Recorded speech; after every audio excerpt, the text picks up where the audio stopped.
Ladies and gentlemen, what is going on? It is your boy Martine, aka the Boxing Purist.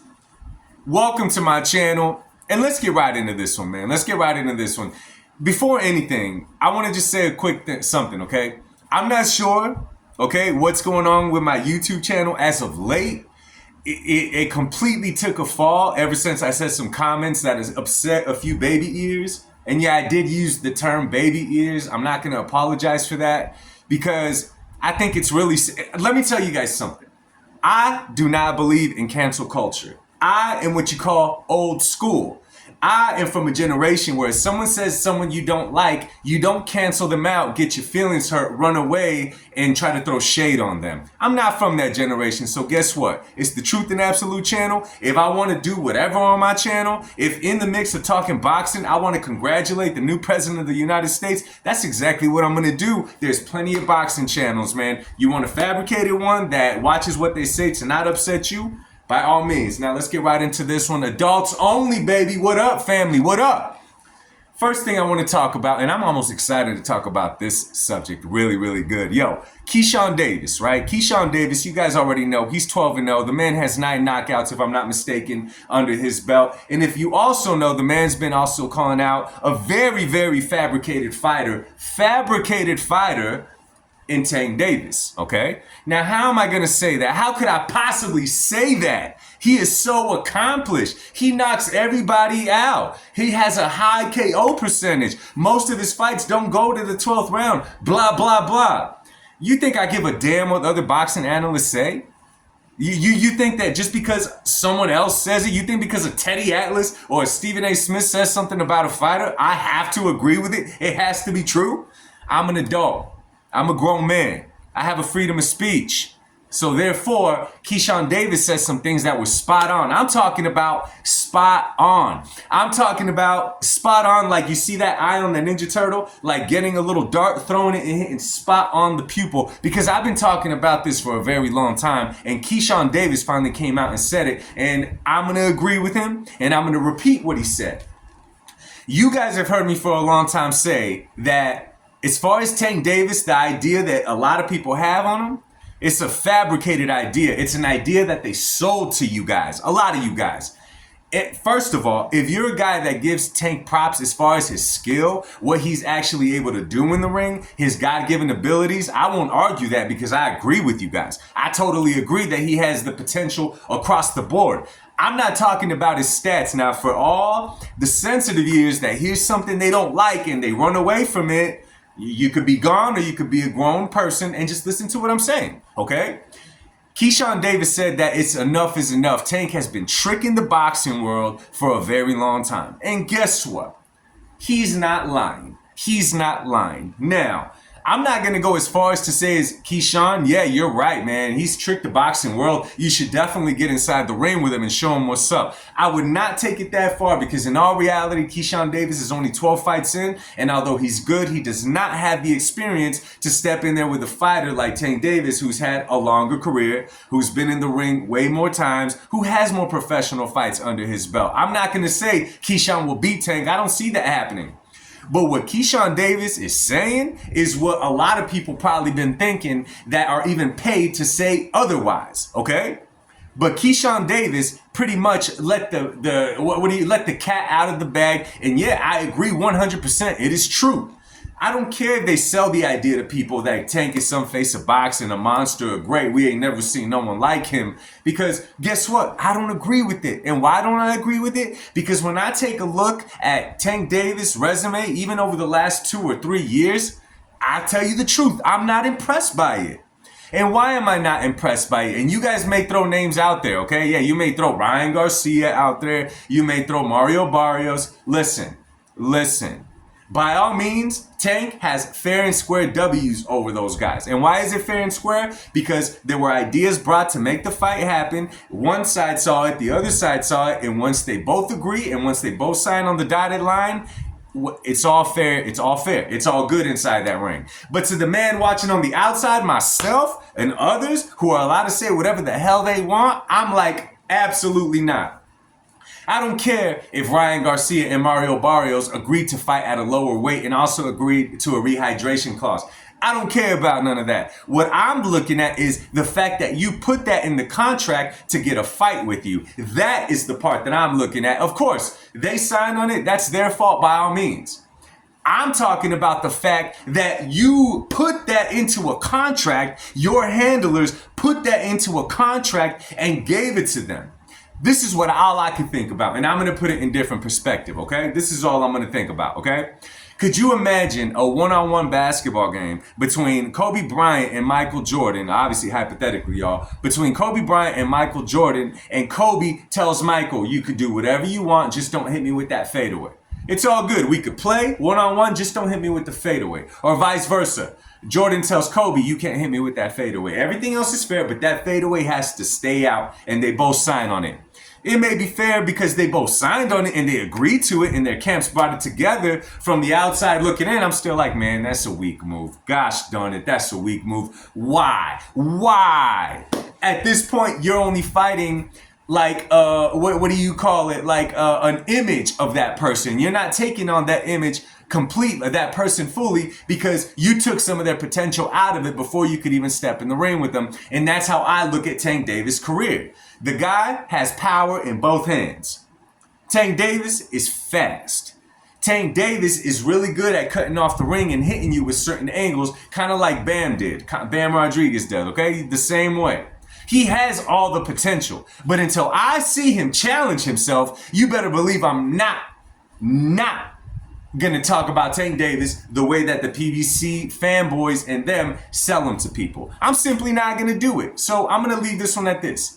Keyshawn, you're not ready for Tank Davis. You are absolutely not ready for him. No.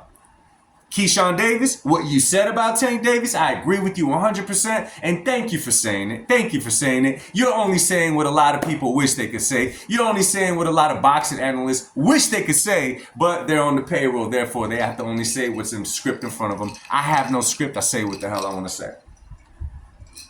Now, I want to get into my next topic, Oscar De La Hoya. We all know about the card. I made a video on it. A lot of y'all wasn't feeling it because no one really paid attention to it. Nonetheless, the news is out there, and this is for boxing, so I'm happy for it.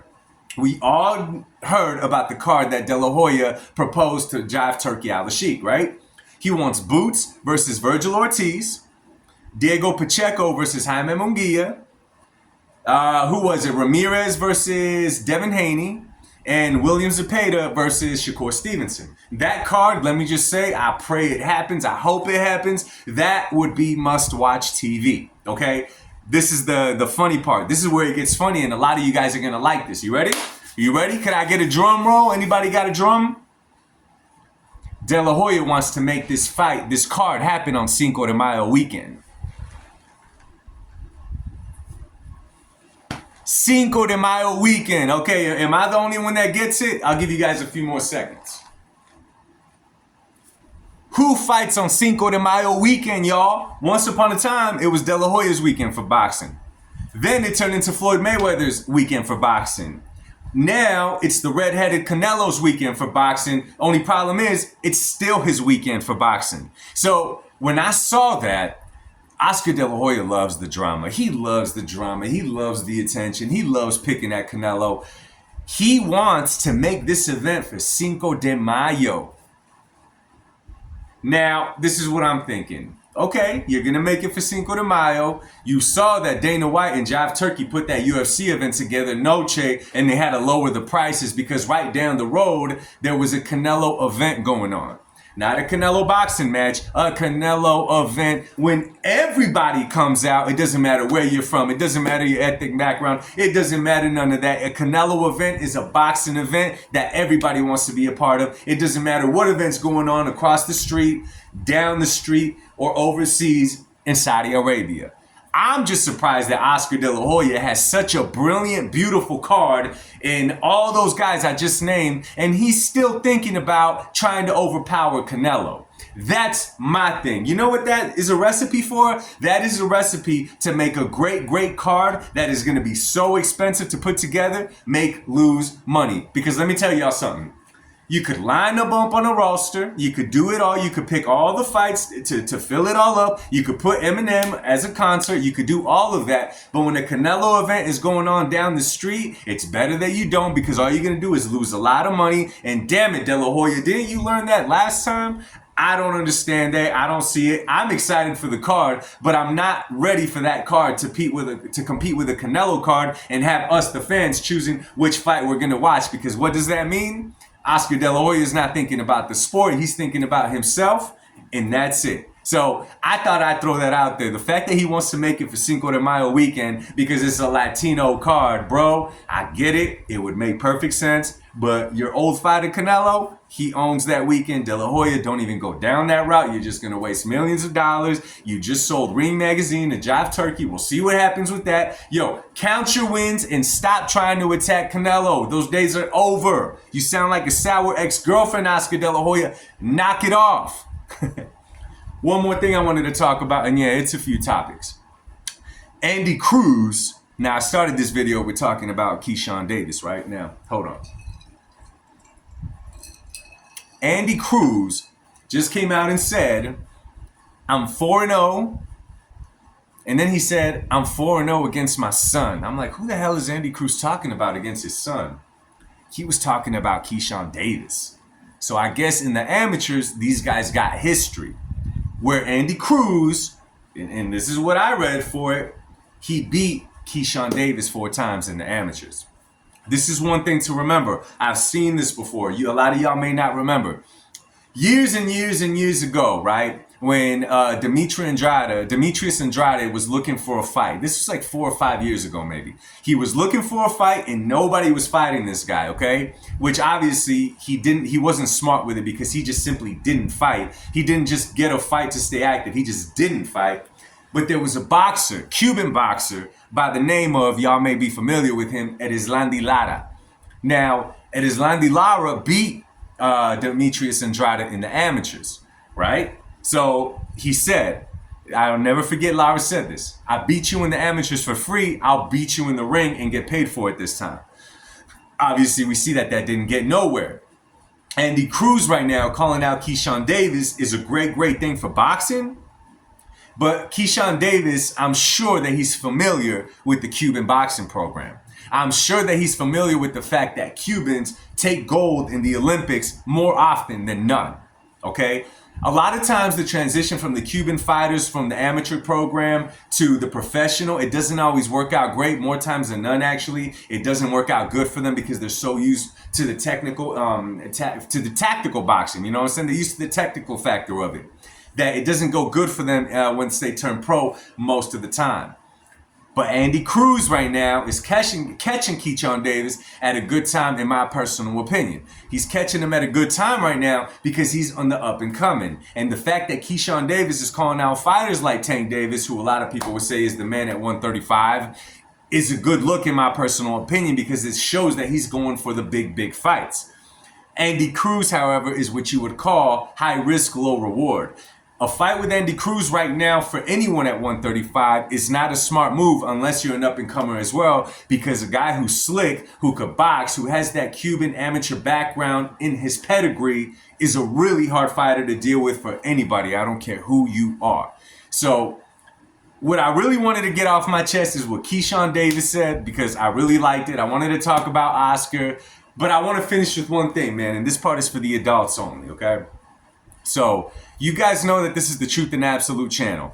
I call it the Truth and Absolute Boxing channel, but in reality, it's the Truth and Absolute channel, right? And you could read that and you could see it. There's a lot of topics that interest me, okay? Now, last week, obviously, was it last week? It was last week, right? On the start of a couple of my videos, I congratulated the new president of the United States, which I didn't think it was going to be a big issue because it's nothing but adults here. I figured this is a boxing channel. If they're fans of boxing, they're not going to be sensitive to me congratulating a president. I didn't start talking politics. I congratulated a president, and that's all I did. And I don't know what happened to my channel since then. I don't know if a lot of the notifications were out. I mean, I know that there were a lot of videos, if you mentioned the president, they kind of got tossed to the back. A lot of people are okay with cancel culture. Myself, I'm not okay with cancel culture. I'm old school. You know what I'm saying? I'm an 80s baby. Once upon a time, you could have a disagreement and not get sensitive and want to just cancel somebody out. So I just wanted to give fair warning to everybody. When it's a boxing video, you guys are more than welcome to come through and all that kind of stuff. But I will say this. If sometimes I throw in there something out of support, like congratulating the next president, if I say certain things that you don't like, I'm very sorry for. Actually, I'm not sorry for it because I'm not taking aim at you. I'm not taking aim at nobody.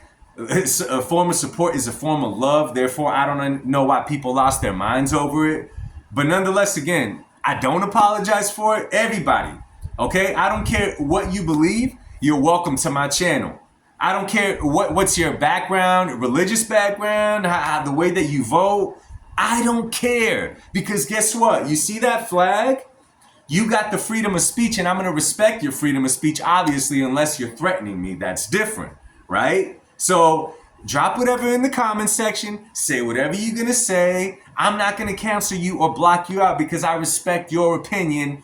Please respect mine, or if not respectively, man, there's a lot of boxing channels. So much love to you guys. God bless y'all, and I'll speak to you soon. Your boy Truth is out. Peace.